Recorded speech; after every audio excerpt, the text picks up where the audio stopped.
आप सभी लोगों को जय मसीह की। प्रभु यीशु के पालक पिता संत यूसुफ के बारे में आज मैं अपने विचार रखूंगी।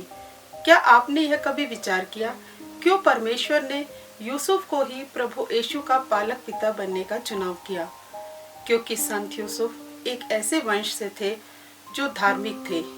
यदि हम देखें तो यूसुफ दाऊद के वंश के थे, और जब हम और पीछे के वंशजों को देखें तो दाऊद अब्राहम के वंशज थे। तो अब्राहम जो हमारे महान पिता कहलाते हैं, वे यहोवा से एक मित्र की तरह बातचीत किया करते थे। तो यूसुफ एक धार्मिक वंश से थे। तो परमेश्वर की यह योजना पहले से थी कि यूसुफ को ही प्रभु यीशु का पालक पिता बनने का निर्णय लिया। आज मैं उनके जीवन से प्रेरित होकर आप सबसे उनके बारे में अपने विचार साझा करना चाहती हूँ।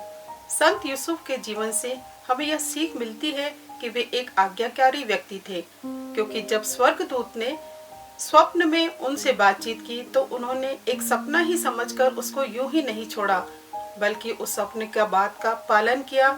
और आज्ञाकारी होने के साथ उन्होंने ये विश्वास भी किया कि माता मरियम के गर्भ में पल रहे बालक का एक आत्मिक बालक है, यह परमेश्वर का पुत्र है, और यह उनके विश्वासी होने का सबूत देता है। उनके जीवन से हमें यह प्रेरणा मिलती है कि हमें अपने मेहनत से अपने परिवार को सुरक्षा प्रदान करना है, ना कि चोरी करके धन एकत्र करके अपने परिवार को पाले।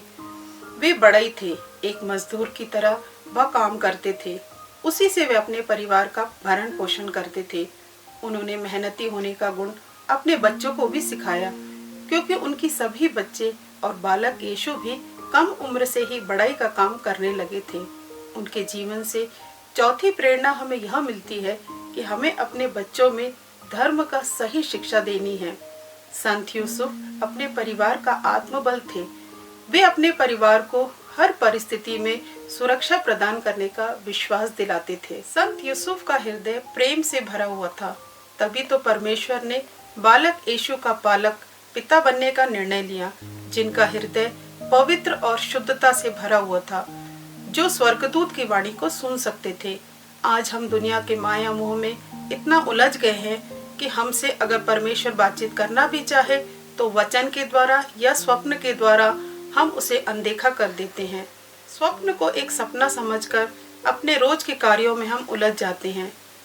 आज्ञा हम भी अपने जीवन में प्रेरित होकर अपने जीवन में उनके गुणों को अंगीकार करें।